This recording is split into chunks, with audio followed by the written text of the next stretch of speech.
Takže dobrý den, dámy a pánové, já vás vítám u dalšího videa.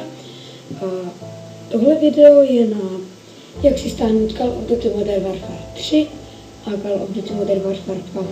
Nebudete potřebovat žádný torrent, nebudete nic torrentovat, není to ani RAR a většinou to teda funguje. Takže budete potřebovat na to pouze jeden program. Samozřejmě download link je pod videem, kliknete na tady tohle stáhnout a stáhnete si. Takže poté si stáhnete Call of Duty Modern Warfare 3, DVD 1 ISO, taky pod videem, DVD 2, DVD 3 a DVD 4. Vše je pod videem. A protože si tak bude ukazovat, jak se to udělá u dvojky, tak zase Call of Duty Modern Warfare 2, disk 1, disk 2, disk 3. Všechny tyto disky jsou pod videem. Takže teď jsem jedno omylem vypnul, no to je jedno. Všechny jsou pod videem. Tak. Poté, co si všechny tyto stáhnete, tak tento program nainstalujete. Jmenuje se Demon Tools. Tak. Zapnete Demon Tools. Tady toho, co je tady, to si nevšímejte. Tady tohoto si nevšímejte. Vy to tam nemáte totiž. Takže tady je katalog obrazů. Toho zatím používat nebudeme. Tady vidíte takový plusko, přidat obrat. To má být obraz, to je jiné. Takže kliknete a zobrazí se vám tady takováhle tabulka. Kam vlezete do složky, kam jste si to ISO stáhli. Já si tuto složku najdu. Tady. A jak vidíte, Call of Duty, tady mám Warfare 3, DVD 1, DVD 2, DVD 3, DVD 4. Tady mám dvojku. A mám tady i různé jiné ISA, které si můžete taky stáhnout. Tyto ISA a dělá se to u všech IS úplně stejně. Takže dáte jakoby otevřít. Klikněte na DVD 1 a dáte otevřít. Tady vám přibude DVD 1. To dvakrát rozkliknete. Napíše vám to připojit obraz. A už vidíte tady poslední použité obrazy.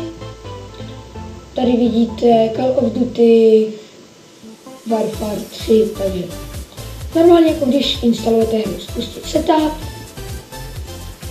Ano.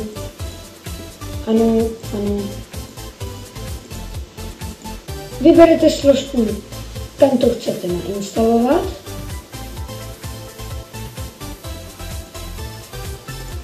Ano, taky, já jsem si to odškrtnul, protože už to mám nainstalované. A poté to začnete instalovat.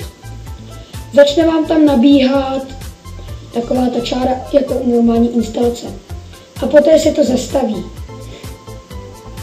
A poté, co se to zastaví a něco to bude chtít, tak dáte znovu to plusko a CD2 a OK. Teda, znovu to tady připojíte, že tím, že to dvakrát rozkliknete, tady to normálně vykřížkujete a dáte OK. Poté, co to bude chtít další, dáte CD3, rozkliknete, poté CD4. Úplně to samé uděláte u Call of Duty Modern Warfare 2. To samé můžete udělat, já něco vyzkouším, tak třeba Medal of Honor Airborne ISO třeba. A jak vidíte, je tady jenom tady je třeba Medal of Honor Airborne a tady Medal of Honor Warfighter. Tady si můžete přečíst. Tam se chybějící se budou do složky hra funguje 100%. Tak, nejde stáhnout, nevím, mám 8 GB, to znamená, je to úplně to samé. Tady píše, že vám to říká, že něco chybí, takže většinou si čtěte komentáře, tady třeba říkají, že chybí nějaký to DLL, to si můžete dostáhnout k tomu, když tak udělám návod, jak si to stáhnout. Potom tady je třeba Arbol, tady je ahoj, instalace v pořádku, jakmile spustím, neustále otáčím doleva, vysvětlej pohyb. OK, dík za rady pro všechny, už se na to těšil. Tak. Určitě to teda funguje, klidně si tohle stáhněte, já mám plánu si to dneska stáhnout,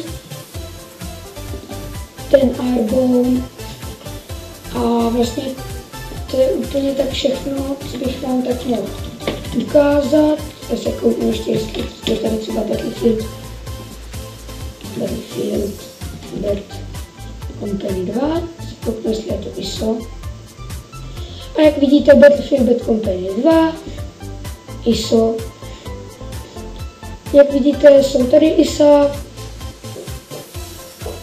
všechno funguje bez problémů, takže tohle se možná taky stáhnu, ještě se kouknu třeba na Battlefield 3.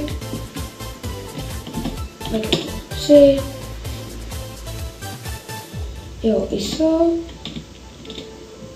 ISP, ISO. A jak vidíte, Battlefield DVD 1, DVD 2, DVD 3, DVD 4.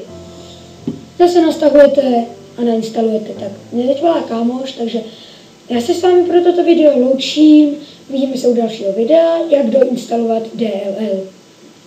Takže čau.